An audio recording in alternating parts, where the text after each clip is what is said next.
GD Beast Legal Exercise number 60. Be ready. Start. Section 205 of the Code of Criminal Procedure 1973 confers a discretion on the court to exempt an accused from personal appearance till such time his appearance is considered by the court to be not necessary during the trial. It is manifest from a plain reading of the provision that while considering an application under section 205 of the code, the magistrate has to bear in mind the nature of the case as also the conduct of the person summoned. He shall examine whether any useful purpose would be served by requiring the personal attendance of the accused or whether the progress of the trial is likely to be hampered on account of his absence. Para. Therefore, the satisfaction whether or not an accused deserves to be exempted from personal attendance has to be of the magistrate, who is the master of the court in so far as the progress of the trial is concerned, and none else. The guidelines laid down by this court in Bhaskar Industries Limited are concurred with, and while reaffirming the same, this court would add that the order of the magistrate should be such which does not result in unnecessary harassment to the accused and the same time does not cause any prejudice to the complainant.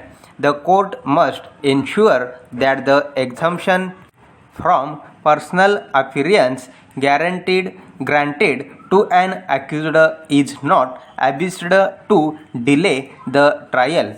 In view of the legal principles enunciated by this court, the impugned order is clearly erroneous in as much as the discretion of the magistrates under section 205 of the code cannot be circumscribed by laying down any general directions in that behalf.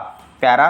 Similarly, while it is true that the power of superintendence conferred on the High Court under Article 227 of the Constitution of India is both administrative and judicial, but such power is to be exercised sparingly and only in appropriate cases in order to keep the subordinate courts within the bounds of their authority.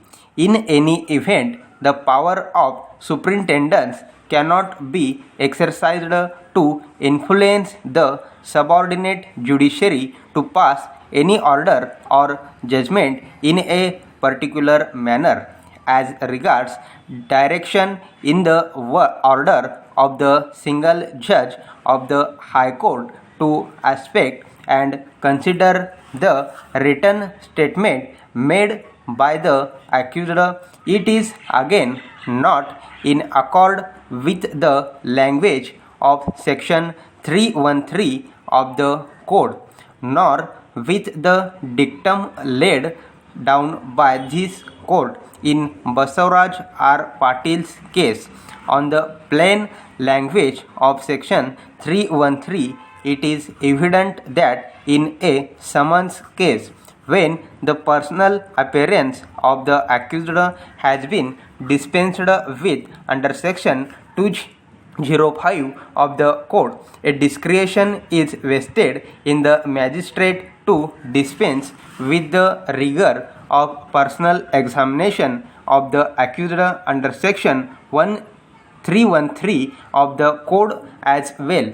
It is manifest from the judgment in Basavaraj R. Patil's case that dispensation with the personal examination of an accused in terms of the provision of section 313 is within the trial court's discretion to be exercised, keeping in view certain parameters enumerated therein, and it not as a matter of course. Para. It is true that in direction in the impugned judgment, the single judge has clarified that the stipulations in the preceding paragraphs are not intended to fetter the discretion of the court to follow any different procedure if there be compelling need, but the requirement of recording specific reasons by the magistrate for deviating from the directions given in the order as stipulated in the same paragraph is by itself tantamount to putting fetters on the jurisdiction of the magistrate. This is not warranted in law. Para. Thus, in the instant case, the High Court exercised its jurisdiction under section 482 of the Code and or article 227 of the Constitution by laying down the general directions which are inconsistent with the clear language of section 205 and 313 of the Code. In light of guidelines laid down by this court, further direction on the same issue by the High Court were wholly uncalled for. The impugned order containing general directions to the lower courts is set aside. However, if the accused moves the trial court with an application under section 205 of the Code for examination from personal attendance within the time stated, the exemption granted to her by the High Court shall continue to be in a force till her application is disposed of by the trial court. Para. Challenging in this appeal by special leave is to the order dated 4th September 2008 passed by a learned single judge of the High Court of Kerala in 2007. Stop.